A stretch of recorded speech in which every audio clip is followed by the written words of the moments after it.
Hello, and thank you for joining us. We'll get started in just a few minutes.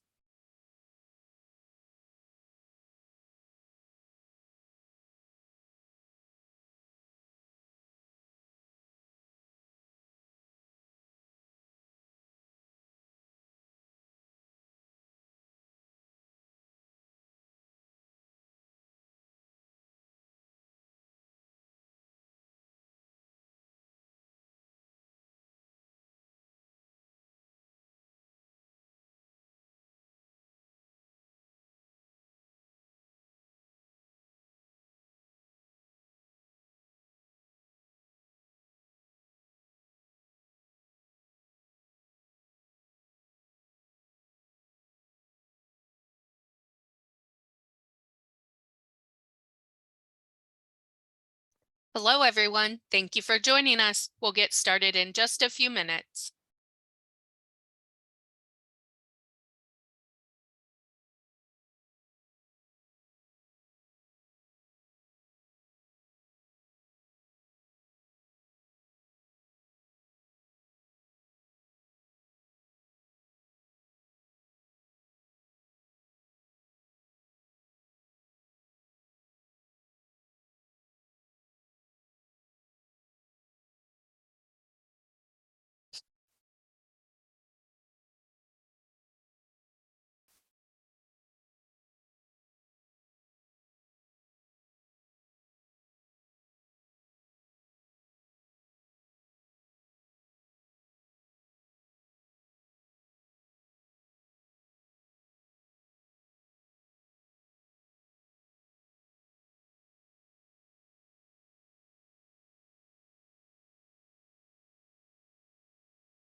Hello, everyone. We'll get started in just a few minutes. Feel free to put your name, where you're at, and where you're joining us today in the chat feature.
Hello, and thank you for joining today's webinar.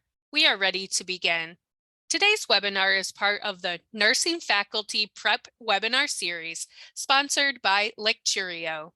Today's webinar is eligible for one contact hour.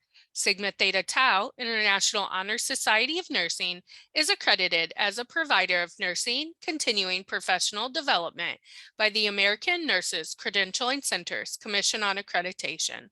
The speakers and planning committee members have disclosed no relevant financial relationships.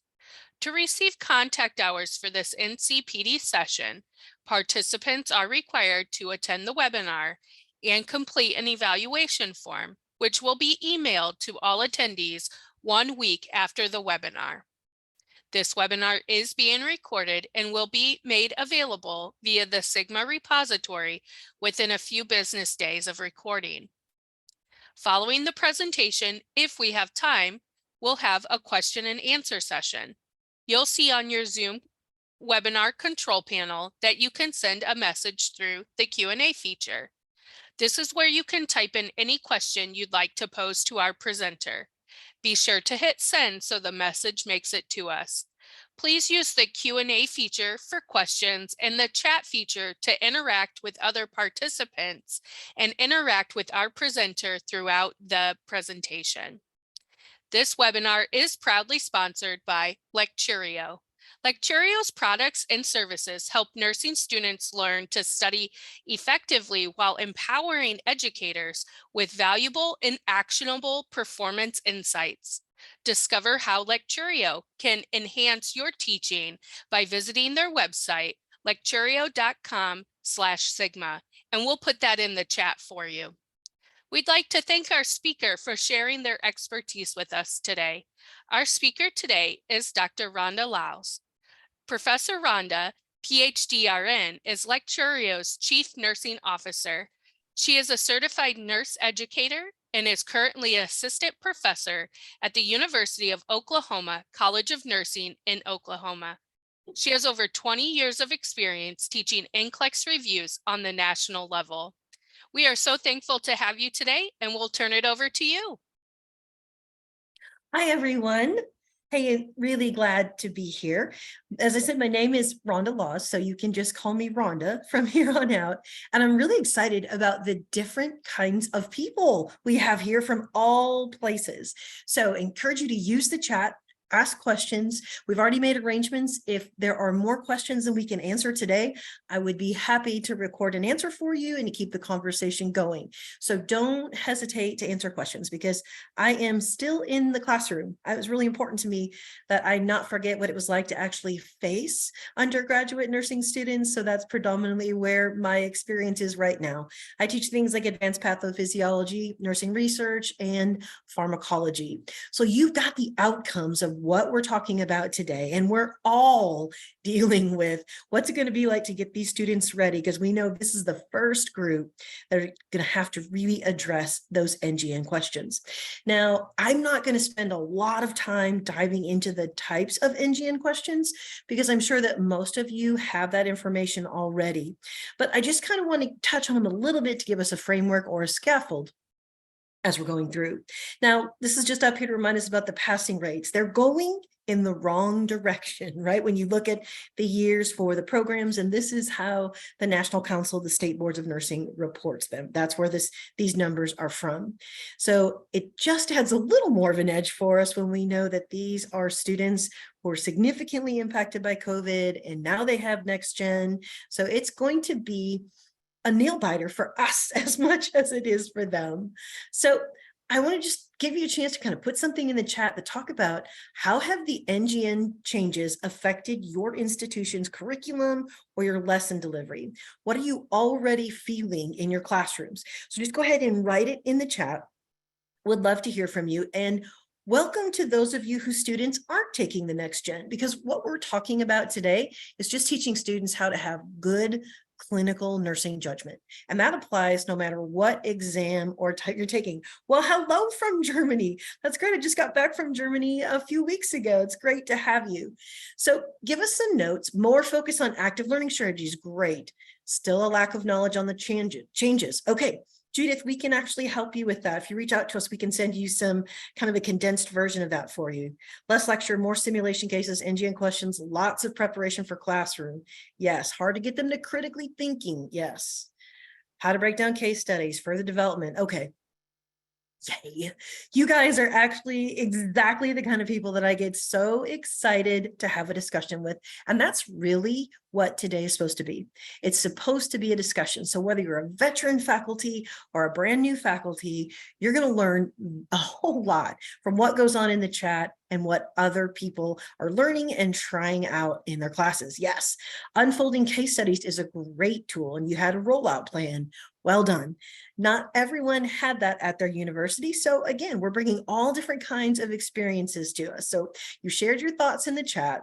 You've got those to kind of look at. Have you used an actual NGN item type in your teaching? Have you used like a bow tie item? Are you incorporating that into your teaching abilities? So let us know. If you have, you can just do a yes or a no. Oh, good, Tabitha. Well done. And Corinne, okay. Rosalind, we're going to give you some ideas. Ooh, sample questions in class are fantastic. Okay, good. So see, once again, I love it when this many colleagues get together and have conversation. Let's do a quick overview of the new NGN formats. Okay, so you have these item response types. These are the different types of questions that will be on the NGN. I just wanted to put them out here to kind of have us a level playing field, know where we're all starting together. And these are the very different types of questions that we're looking at. So how do we get our students ready is why we're all here today, to have that conversation. Now, this is a great chart, and I know that they've told us that this will already be recorded and be available to you in the repository. So you'll have this up on the screen, but we made just a quick kind of cheat sheet for you. And I can also let you know if you're struggling a little bit with the item types, or you're wanting to learn how to write next gen, please come to our session in 2 weeks. It'll be me doing it. And trust me, if I can walk you through these, anybody can write these questions. They're actually kind of fun once you get over that initial fear. So we would love to have you come and join us in the next couple of weeks for that item writing session. So these are the elements on the left, 1, 2, 3, 4, 5, that you're going to see that are measured or tested in the new clinical nursing judgment model. These are the types of questions that will look at each one of those things. So you're thinking about, how do I want to get them to recognize cues? These are the different types of next gen they'll be on there. What about generating solutions or taking actions, or the other options that you have there? These are the types of questions that you would most likely use, and this is what they will see on the NCLEX. So these are all the short forms, because they have long names. We can send you a key on how to interpret all those, but these are the types of questions that you want to start using in your practice to help them get ready for the next gen questions. So how comfortable are you feeling with the next gen format? On a scale of 1 to 10, where 10 is like, let me at them, I think I could teach other faculty, to 1, I'm really not even sure kind of what the challenge is or what the different types of questions are. So give us a number. You guys are so good. You're right back. Okay, look, we're the whole gamut. This is just like teaching in a real class, isn't it? Because that's just like our students. Cool. Well, great. You're in the right place, because this is when we're going to kind of really give you some actual practical strategies. We also have some resources for you if you want to learn more about the different types and how they work and what they're like. We also have some recordings on that would be useful to you to go back and just get a quick primer. But let's talk about what it means to really coach master adaptive learners.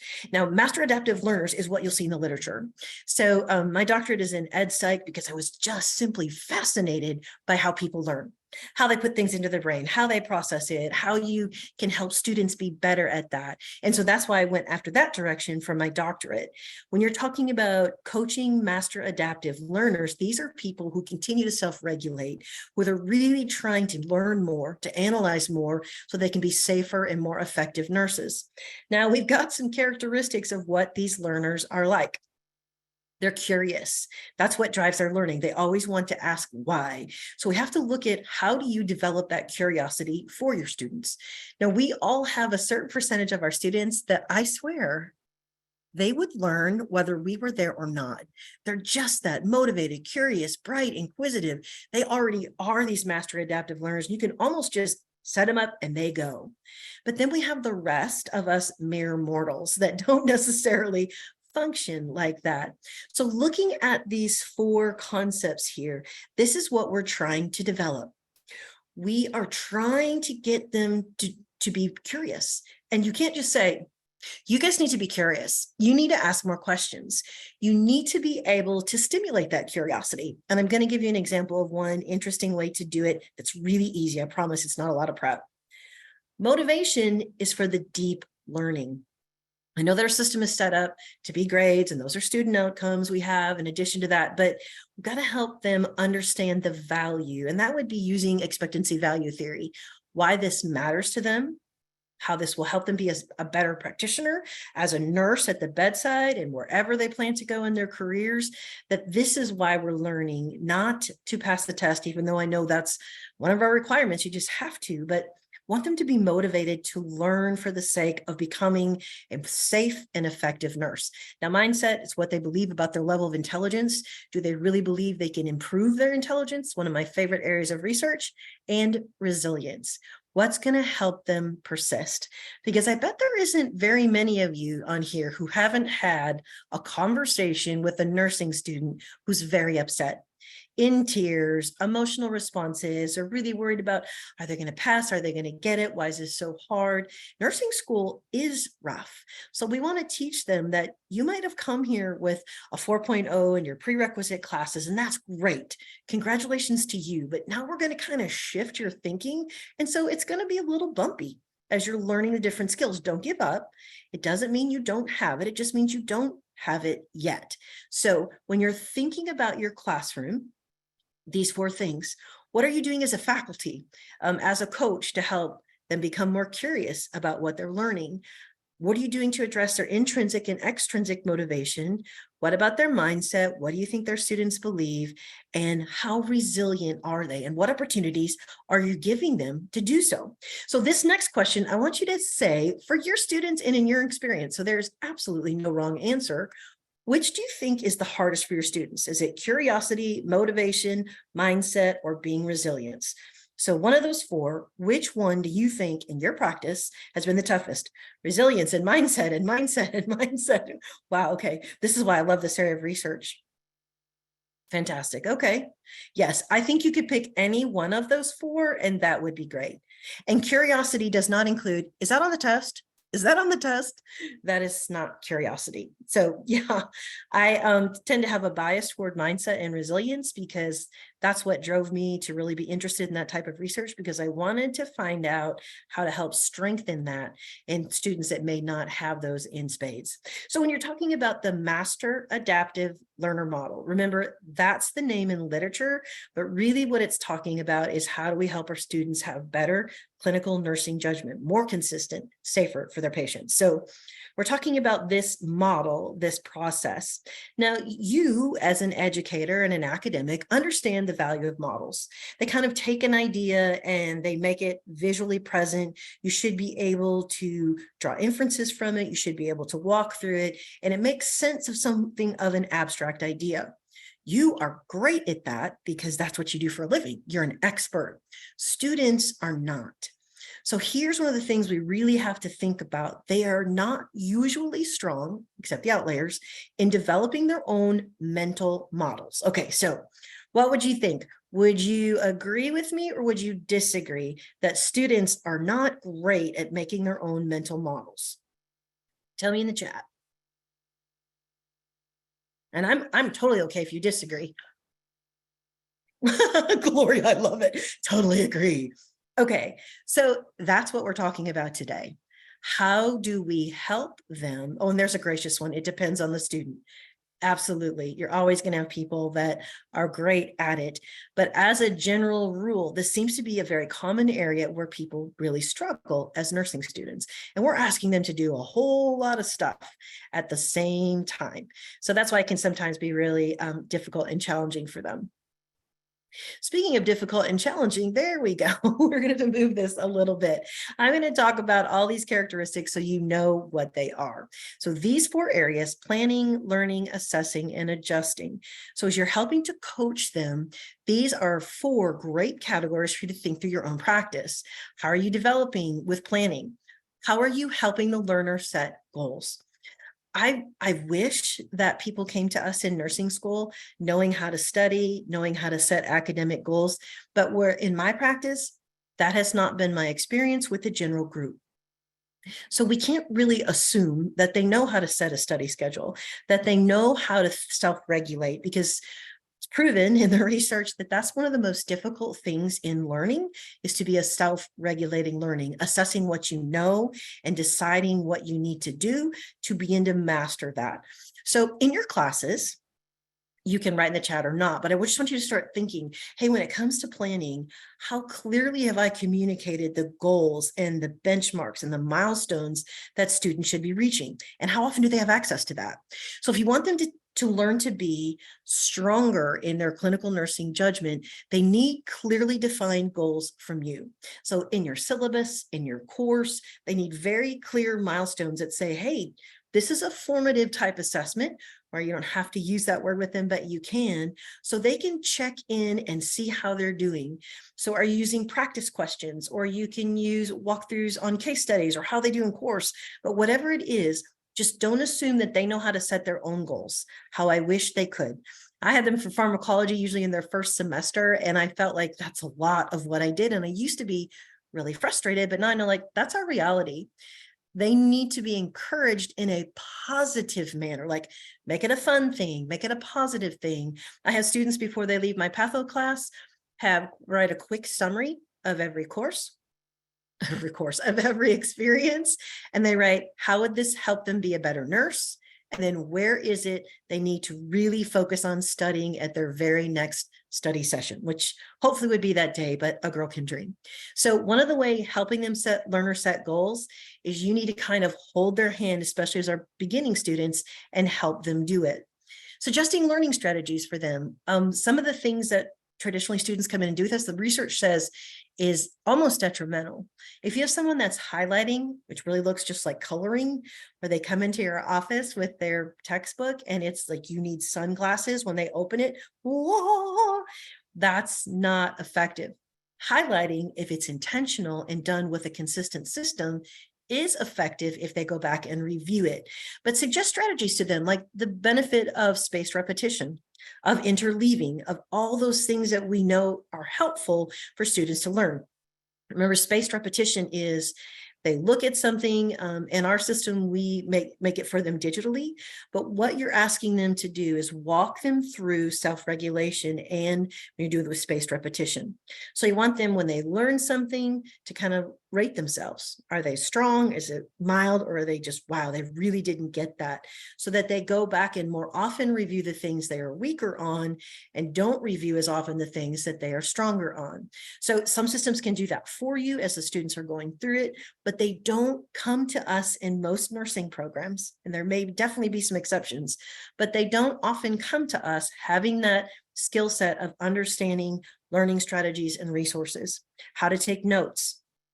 If you can walk them through for the type of content that you're teaching, is it the Cornell method? Is it another strategy? Or how can you facilitate them taking notes? Now, I saw a lot of you are using active learning already, and that's when they are engaged in the process.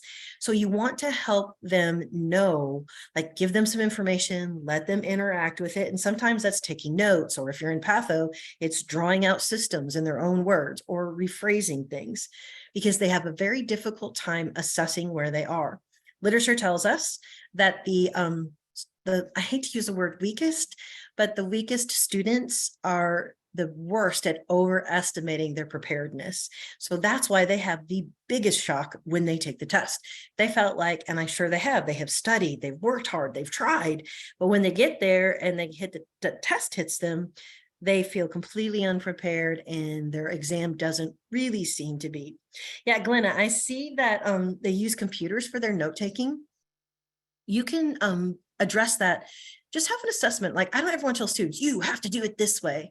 I will often say, like in my patho class, hey guys, I think this would really help you if you actually drew the hepatobiliary system. So I have them, hey, put your notes away for just a minute, take a blank sheet of paper, and I want you to draw the hepatobiliary system from the beginning to the ending of that system, and then see what they can come up with.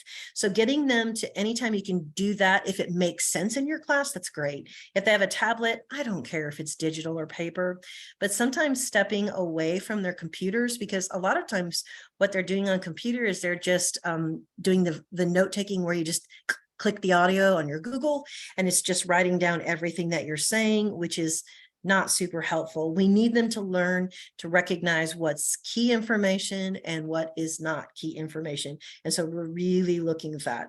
Yeah, reading the text, maybe think about your strategy there for reading the text.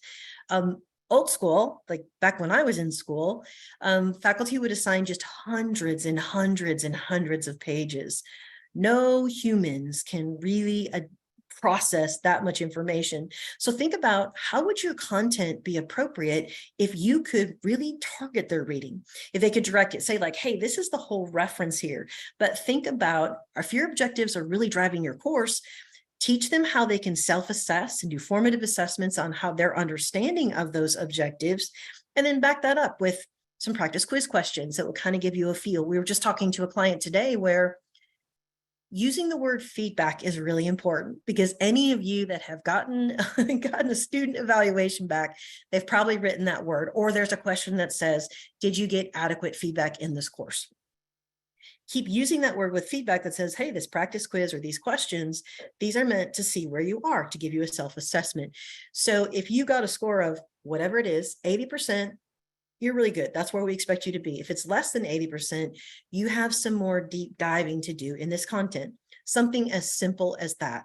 And then the last one is adjusting, helping them see what is the real world experience for this. Now, some of our stuff in nursing school is not really real world appropriate. It's just been taught. It's a tradition of being taught. So if you're getting in the mindset of your class, listen, we're looking for nursing judgment. So everything we teach needs to be appropriate for a baby nursing who's graduating, a generalist. So that gets really uncomfortable if we're teaching them super specific things, like we have a really harsh critical care course. That's not what we're expecting of a new grad. We need to get them as clinical, sharp thinkers, and then they'll pick up those advanced skills.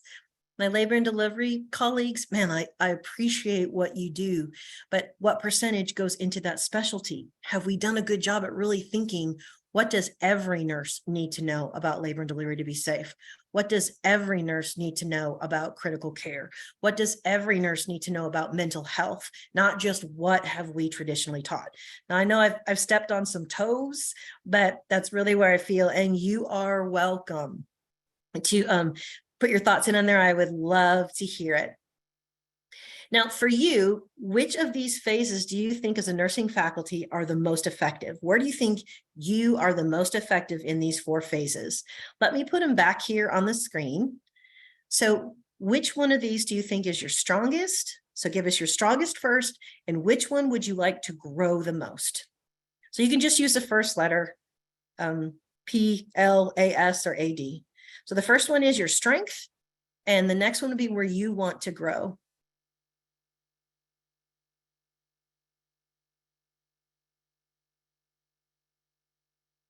There is nothing more fun than hanging out with faculty who love teaching. I love it. Okay. So you see that we're all wanting to get better in one of those areas. Nobody is perfect in all 4 of these areas. Maybe somebody, but I've never met you yet, so I would like to. Now, this is what having this mindset is. When we use these concepts, this will help them become nurses who have a growth mindset. The planning part is what helps build that growth mindset. So if you're really passionate about that, that's a great place to dig in. To become lifelong learners, that's from the learning part of the model. Assessing, these are people that are constantly asking for feedback. And there's some real challenges with giving people feedback in today's day and age. It's very difficult sometimes for people to receive honest feedback, how it's delivered, the tone, the student, the receiver. But if you can work in your classroom to make that a relatively safe place, that is going to be the place where they can get feedback and see that everyone is going to have areas they can improve in. It's not just you, but some students always think, that's it, I'm the slowest kid in the class. I'm never going to get this, never going to get it. And really, a lot of people are struggling to try and get that concept. They just weren't brave enough to tell you or let you know. So keep hearing me saying formative assessment, because I think that is so important that you do it. Now, the adjusting, you're talking about adopt more collaborative learning, which, there's a lot of nursing students. Does anyone have nursing students that hate group projects or collaborative learning? Like they really complain about it and they sure don't want to be put in a group? Yes. Yeah. All of them hate it. Agreed. So we have to get some really creative strategies in making these positive experiences. And sometimes you have those groups that you just need to break up, right? The quartet, that there's one person that answers all the questions, the other three are just along for the ride. So looking for some different ways to have them evaluate themselves, think, pair, share, whatever you can do for that. And we have some specific strategies. Would love to discuss with you if you have some questions in any one of those areas, because here's what we're looking for. If we want to improve the clinical nursing, we want them to be able to just knock that measurement model out of the park. We want to make sure they can take information from here and apply it to there. We want them to be able to apply knowledge in new settings. That's why whenever I do an exam review, and I've taught NCLEX reviews for many, many years, I would always teach students, hey, it's not about this one question, if you got it right or wrong. What do we take from this that will apply to other questions and to practice? So I constantly drive that back to that, because, students want to just drill you on that particular question. Why was it that? And how can we do that? Really, you want to move them towards becoming these master adaptive learners where they can take information and apply it and build on it. And I'll show you some ideas for doing that. We want them to be able to problem solve. I had a nephew when he was little. If you asked him to carry something, he'd be like, shoosh, too heavy. Can't do it, Aunt Wanda. And you're like, Nathan, you haven't even tried to pick it up yet. Sometimes I feel like that with students, like, well, I couldn't access it. I couldn't do this. I couldn't do this. So I just gave up. Like, I want them to not take no for an answer. We're nurses. We figure out, we're like MacGyvers sometimes. We figure out how to find a solution to that problem. And that's what they need. Yeah, Tara, that's great evidence. That's what we need them to do, to be able to be creative and solve problems and not give up so quickly on doing that. We want them to be persistent. We want them to be self-regulated and reflective. So think about incorporating these words into your practice. Hey guys, we're really working on your clinical nursing judgment. It's not who can do the best on the test. It's how good are you at really making sound clinical nursing judgments. Keep going back to that. In order to do it, you have to be able to self-regulate. You have to be assess what you know, what you don't know, and you have to be able to recognize, how do I learn, or how do I fill in those gaps for what I don't know? The old school, can you just give us a study guide of what's going to be on the test and we can fill that out or get it from the class before us and just memorize things for the exam? It doesn't work in practice. It doesn't work on a cumulative final, and it definitely won't prepare them for next gen. So I want them to be able to critically think through that model. Now, here's some things that will support all of these and improving their clinical nursing judgment. Active learning, you've already talked about. Frequent feedback. Okay. This needs to be so clearly labeled in your course. And I was talking with a client this morning about setting up their courses, and they're starting a new program and their curriculum development. And I said, please, if there's one thing you can do, is make it very clear in your course. What are the purposes of your quiz questions? Those are formative assessments. Keep showing them, like, spell it out for them, that these are the opportunities you have to see how you're doing, to self-regulate and decide when you need to study more. Now, doing those quiz questions the night before an exam is really minimal help, right? You don't have time to really process the information. I would be curious to know how many of you actually do quizzes in every test. I mean, quizzes in every class. You do a quiz at the beginning. Oh, a daily feedback tool. That's, wow, Susan, you're amazing that you do that daily with everyone. So how many of you actually give quizzes every day in your class? Oh, pre-quiz and post-quiz. Nice. Okay. I would be curious to know, what have you found to be effective on that? Have you really seen it increase their learning or their level of understanding of the content? So what do you think? That's the question in our chat. Have you seen that be effective in really motivating them or causing a deeper learning or understanding of the concepts?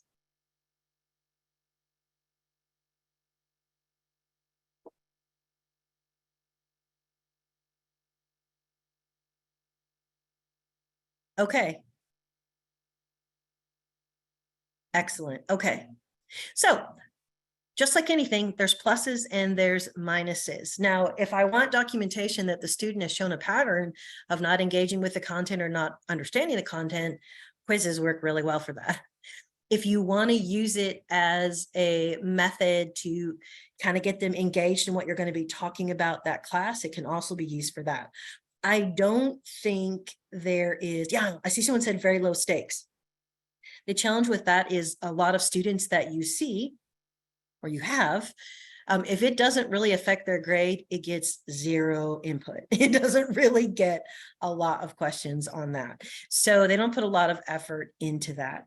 Now, when they have to do anything before your class, outside of your class, students call that collaborate to graduate. They work together and they are very organized to the point where one will say, all right, you take this week's quiz and you take the hit, and then we'll all look up the answers for you. I mean, they have ways of doing that. So we know that nothing's perfect. That doesn't mean don't do it. It just means nothing is perfect. But do you think the quizzes, are you using the word feedback with the quizzes that you take in class? So that would be one thing I think that everybody could do more. Hey guys, this quiz is feedback on your preparation for class. Okay, so let's see where you are. If you hit this grade, then you were adequately prepared for class. If you hit this grade, you've got some room to be improving on that. Keep returning the responsibility back to them. But I would really use that. And you can say, as you go through the course, I have announcements going through regularly. It said interest or, want to know where you are in the course. How have you done on this, and this? Because they will try and come back at the end that they had no idea where they were. And so at least equip them with the tools. That will minimize that. It won't eliminate it for sure. But feedback. And if you think that the quizzes at the beginning of the class are working, do it. Just add the word feedback is what I would recommend. If you're doing like tickets to class, which they all cheat on, again, you can't fix every problem. And I still think that's an adequate educational strategy to tell them this is the content you should know before class. Here's another thing I would like to challenge you on is start your class with a question or a quiz or a group activity that forces them to apply the information you talked about in your last learning experience. Okay, so does that make sense? If I'm talking about liver failure today, but last week we talked about pancreatitis, I would open the class and you can do something as simple as saying, all right, just take out a piece of paper, which I know yours don't like, and mine don't either, but take something out. What I want you to do is write down pancreatitis, everything you know about pancreatitis, and I will give you 2.5 minutes to do it. Ready? Go. Okay, then they just try and do what they want. You're gonna see a lot of people with blank sheets of paper. It doesn't sometimes process, and you'll see other people that are like drawing beautiful works of art. Don't use this, obviously, to make anyone feel bad about themselves, but just say, okay, that was another quick formative feedback to see how well you're doing in encoding the information, of remembering the information or retaining the information. How did you do? As your faculty, I would have hoped you could have said point A, B, and C about safe practice from what we studied. But whatever you learned is a step toward the right direction. That way, you're giving them a formative assessment right there. You can have them take a picture of it and upload it into your document if you want. You can link it just for them, however you want to do that. But always bringing in the last class is a good idea to help them build. And I even use exam 1 content is all exam 1. Exam 2 is exam 2 content plus exam 1 content. Same thing. 3 is 1, 2, and 3, and 4, 1, 2, 3, 4. So then by the time they get to a cumulative final, they've had to kind of dip back into those. Now, I don't do more than 15 to 20% on a test of the previous content, but it at least lets me know how they're doing. The last test I even gave the same exact questions that were on the previous exam, and it's the area they did the worst in. Want to feel good about yourself as a teacher, there's the way to do it. So that let me know, though, that that's where our problem is. They're not retaining it. They're kind of like dump. They learn it and then they dump it and they go on to something else. So those are ideas for feedback. You want a desirable difficulty. You want it to be appropriate, obviously, which you already know. And my preference for exams, if you're in a program at OU, they have like 3-hour classes. So I would always do about 125 questions on an exam. I know that sounds mean, but I did because I got a lot of really good feedback on that. If you're at a university that you only have them for 1 hour 3 times a week, you really can't do more than 50 or 55 questions in an exam. So that makes it each one worth kind of a lot more. So that's really where we are. Desirable difficulty is where your expertise comes in. What should a first semester nursing student know? And in my speech, when we're talking about active learning and we're doing things, I always remember when we discussed this, I always make a connection for them from today's topic from what we talked about previously.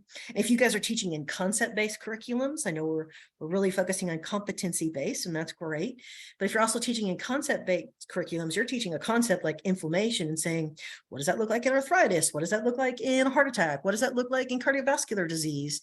So those kind of concepts where you can be every class, how are you helping to connect your content to previous content?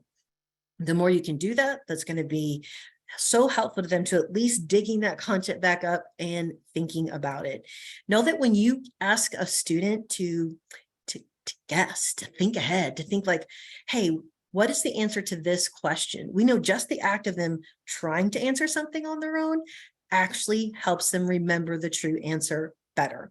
So using complex problems, right here on this slide, think active learning that truly engages the student, that you are as an expert guiding them through it, giving them frequent feedback. It's not an F word.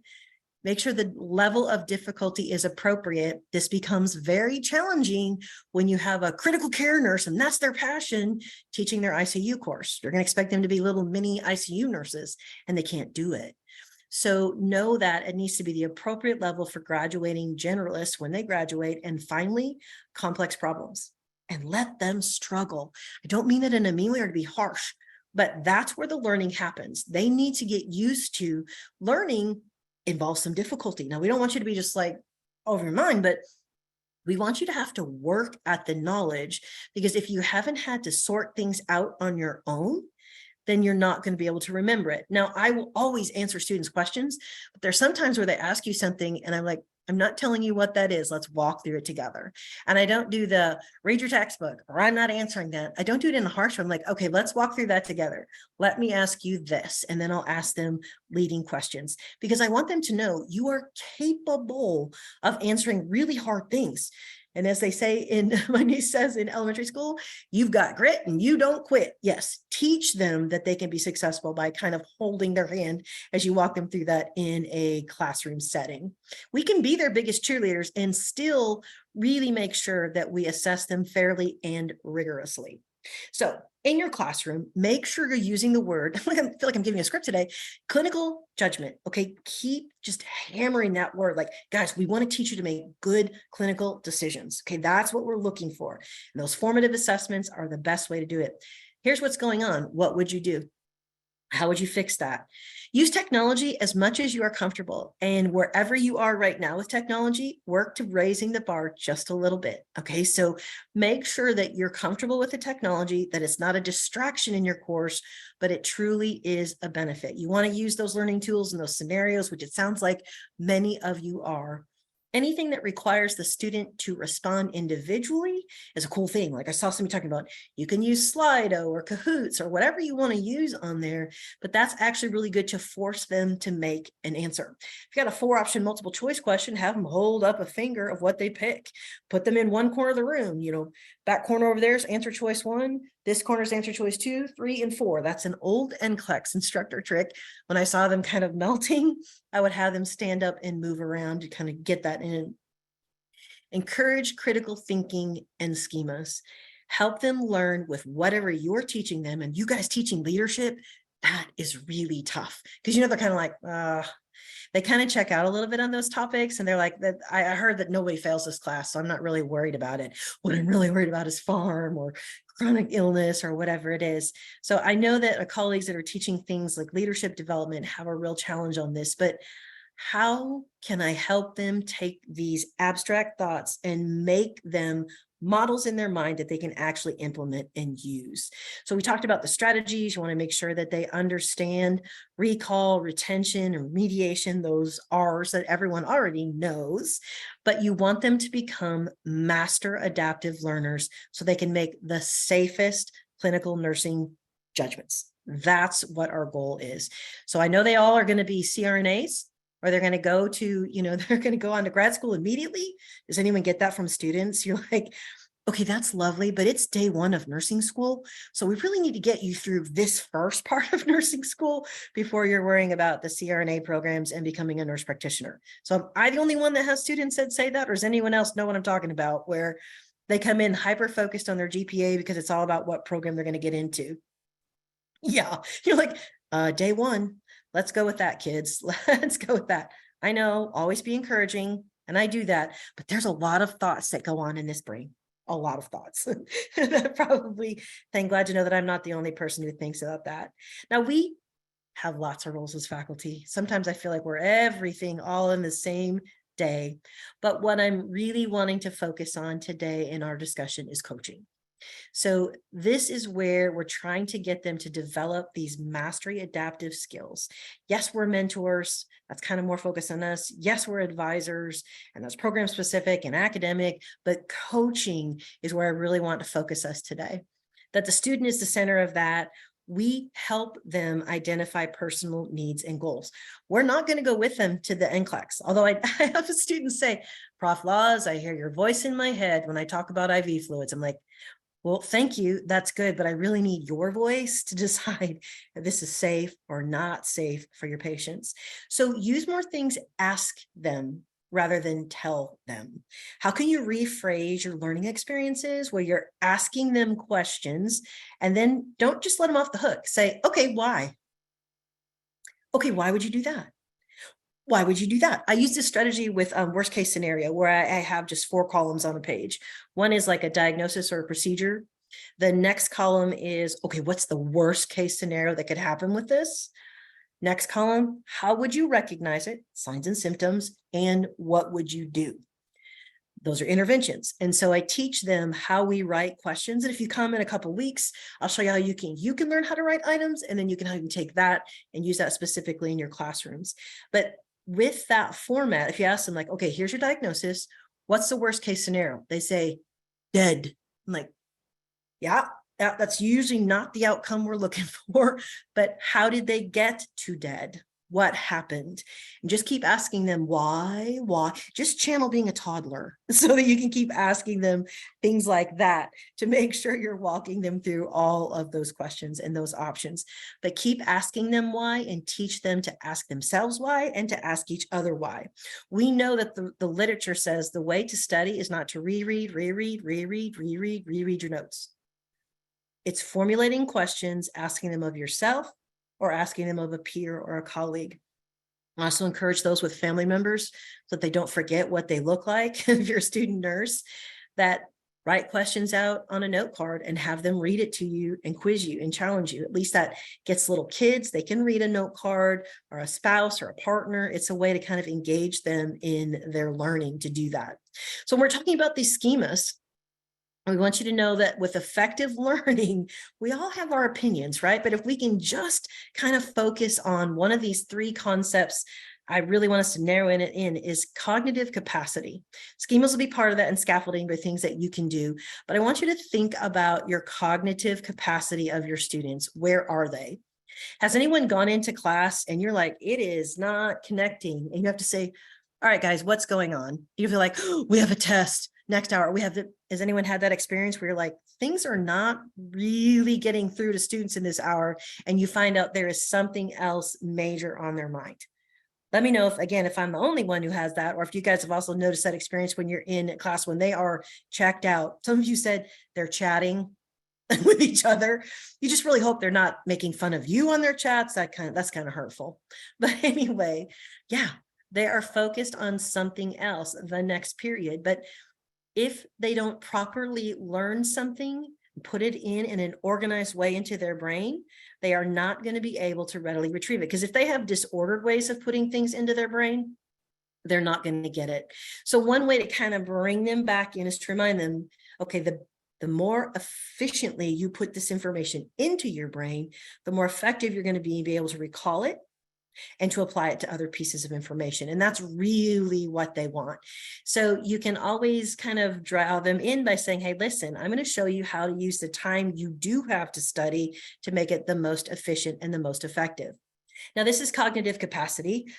It's not super hard, but what I'm just saying is I don't think we often look at this enough in nursing programs. Based on some surveys and things that we've done, students often report real challenges with one of these three areas.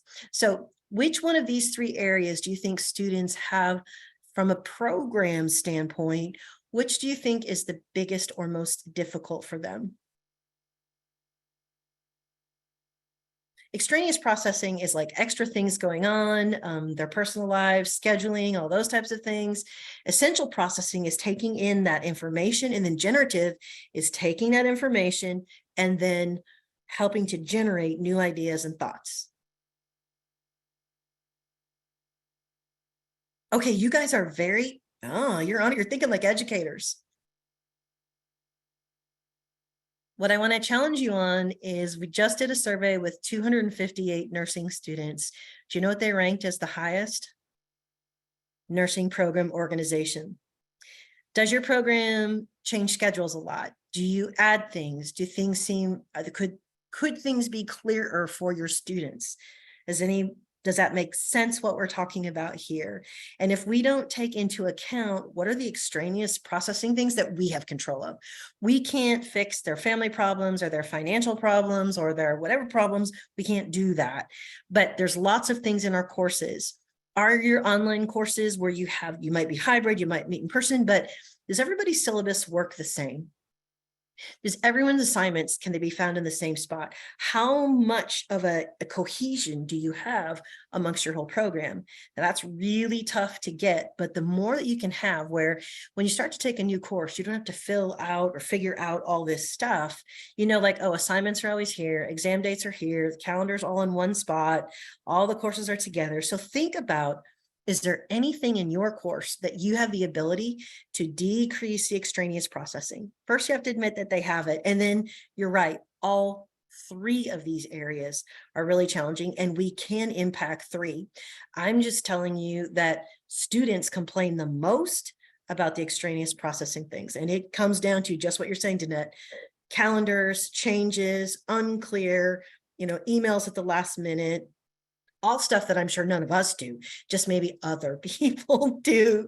Oh, I love Vicky. Oh, I wish I could give you a hug. My school's really confusing. Even I have trouble. Yes.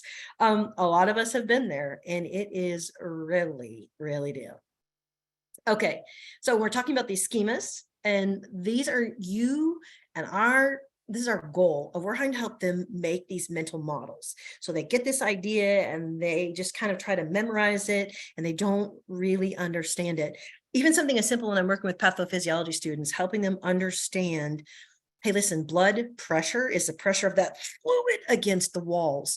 So if I make that vessel really stiff, like it's got atherosclerotic disease, would it make your blood pressure go up or down? And I got people doing this. They have a really hard time with it. Okay, what if you're intravascularly dehydrated and you have less fluid volume to push against those walls? What would happen to your blood pressure or to your vital signs? Again, you have really mixed reviews. So those ongoing formative assessments where you can correct things and give them back the information as they try to think through it are going to help them build their own schemas as they're going through it, especially when it's new information and it's really important. You want to make sure that you have them as the focus, but you're asking them each questions. Figure out a way for them to respond. Hand gestures are fine. Standing up and sitting down gets a little more personal, a lot more obvious, but do something where they have to respond to a question. And I will oftentimes ask 3 students, and I'll say, hey guys, here's the question. As a team, what would you answer that? That way I'm not singling out a student if I'm worried about them they're not comfortable answering a question.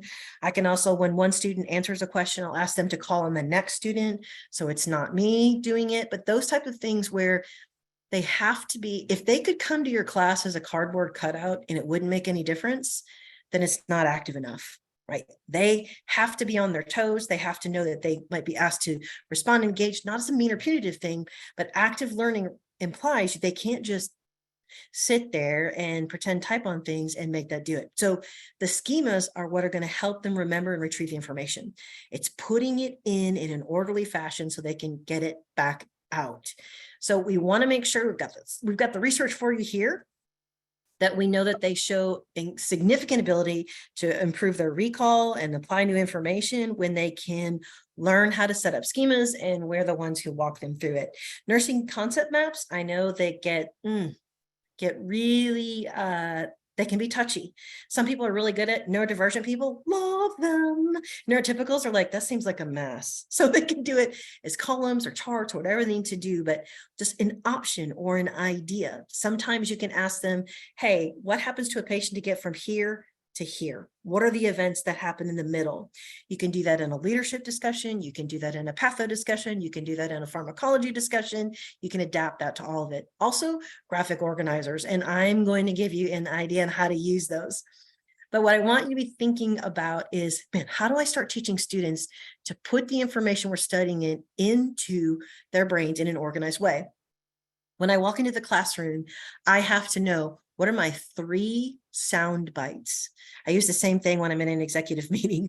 What are the 3 most important things I want to communicate? And so if I'm rock solid on what I need them to know before we leave, then I can keep making sure we hit that. Just giving them a lot of information isn't really going to help them develop a schema. Now, sometimes I've gone in and I've expected students already have this piece up here that we were going to start with, and I just plan to have a little bit of information on that, and I realized, oh, they don't have this foundational concept. So I have to flip my script in this session and focus on making sure they're very solid on this, but I'm transparent with them and I tell them, hey guys, here was the intention for the week, but because as a cohort, it's a little weak in this area, I wanted to reinforce this so you're rock solid. So it's critically important that you review A, B, C, and D before you come to class next time. We talk about a scaffold, that's knowing for sure these are the 3 most important things I want them to know, or some days if they're really struggling, this is the one thing I want them to walk out with. I know that seems like not very much in an hour, but sometimes it is. Scaffolding, how do I break this lesson into manageable units? You can't teach with a massive PowerPoint and have that be extremely organized unless you're brilliant at PowerPoints and you're saying, really giving them strong scaffolding in it. And that takes a lot of work to really do that. So it can be done. It's just a lot harder when you haven't thought it through before you go. Okay. I want you to start to get students to be familiar with what you have there. See, this is a pro tip on a scaffold. What I want you to do is tell them, like, listen, in your first semester, junior year, you're not going to understand what the whole picture looks like, but it's like putting a puzzle together. Right now, what we're working on is the frame of the puzzle. Can you tell what's on the inside? No, you can't.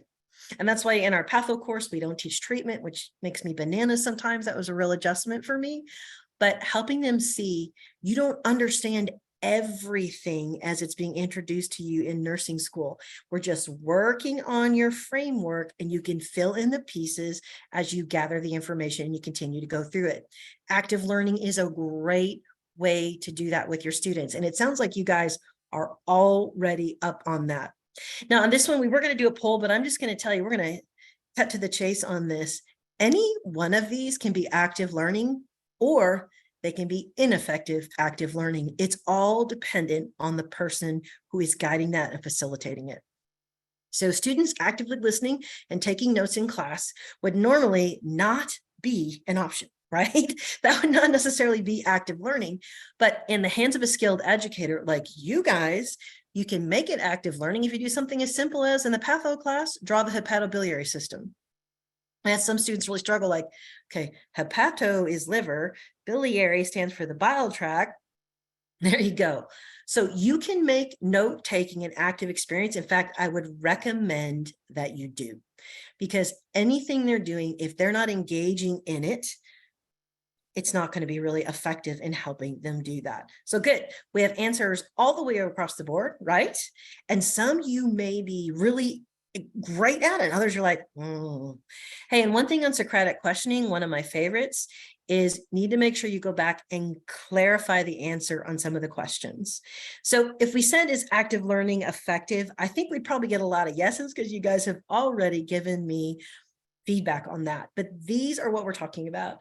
The student has to be active in it. They've got to be a participant. It's not just delivering information. You guys have studied that, you know that, but that's how you put their needs at the forefront and you're deliberate about what you're doing. So here's what happens if you need any lists for why you do active learning. This is how you can sell it to your students. These are some great short lines that help them understand. Here's why we're not doing the sage on the stage. I'm going to read a PowerPoint to you and flip through the slides. Here's what we're trying to do. And we have the blessing of next gen. Now we can say, hey, it's a whole new NCLEX. It's a whole new world. And so we're helping you become better clinical nurses and in your judgment. So here's the literature for that, things that go on, how they help. We've got these resources for you. You'll have that available when you go and read through if you want to look at that again. Otherwise, you can also contact us. We'll have my email address at the end, and we can make that available to you.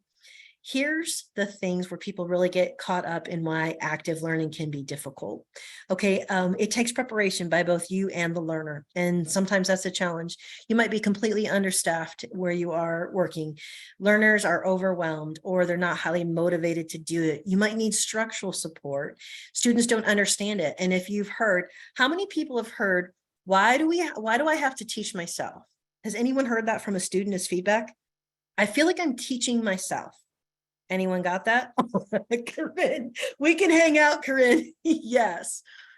Okay, so this is our reality. For those of us that have went through nursing school ourselves, we understand, hey, we call that studying, preparation, not teaching yourself. Also, I could learn this on YouTube. Right. Okay, here's some ways to prepare for that. We need to do a better job as faculty, myself included, in letting them understand what our strategies are and what we're trying to teach them to do, and that it's an active process. They're going to have to be in on it. And we do have some colleagues that have done a disservice, that they have really just kind of thrown up information on them. They have had to, they're, I'm sure none of us, I've followed some colleagues where their slides hadn't changed in many, many, many, many, many years. Their stats were outdated, those types of things. So nobody like that is going to come to a webinar on their own time. It's just not going to happen. So I know you're not here, but know that you may follow someone's practice like that. And then the first thing they're going to turn around, if they don't get the outcome they want, is to say it's your fault. The more you can communicate, the more effective that is going to be. Now, we are getting right up to the edge of the hour. So I have a couple of things I want to share with you, and then we're going to turn it back over to our Sigma hosts. We're so grateful to get to work with them. This model is just showing you on the left. Here's when a student is learning new information. Next step, they're trying to make that schema. They're trying to make it a model. This is where students really struggle, particularly your early students. Then we want them to take that model. We want them to get information, and they want them to engage active learning. Now, the problem is if they come into your active learning classroom and they have no schema yet, that's a challenge because it's hard to add additional information if you don't have the basic concepts.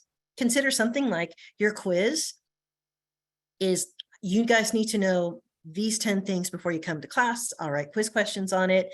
That could be a real jump starter in them having schema. If you think, what do I absolutely have to have them have in order for them to be able to interact with me and do active learning? Well, they'll be able to elaborate, generate, and reflect. And then together you guide them through how to modify that.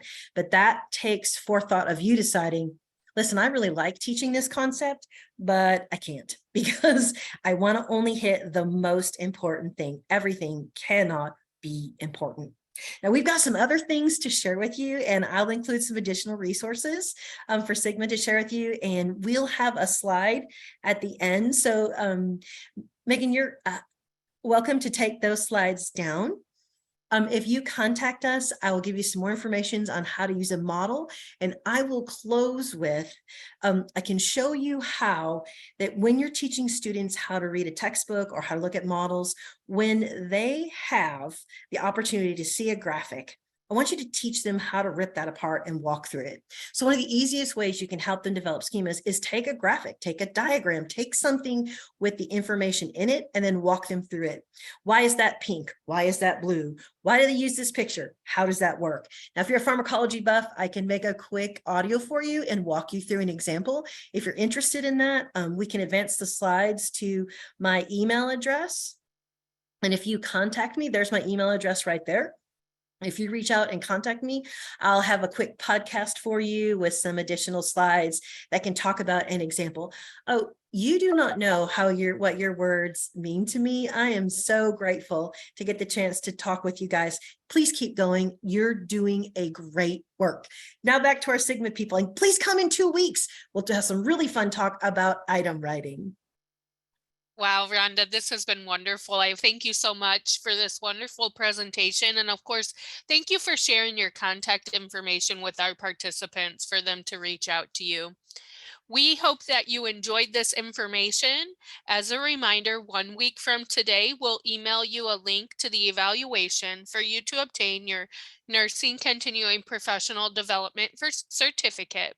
Be sure to check out Sigma's upcoming webinars, podcasts, and resources to support you and your colleagues at sigmanursing.org. Thank you for joining us, and we hope to see you in the next webinars in the Nursing Faculty Prep webinar series, proudly sponsored by Lecturio. Our next webinar in this series is with Rhonda, and it will be on April 24th, 2023. We hope to see you there. Have a wonderful day.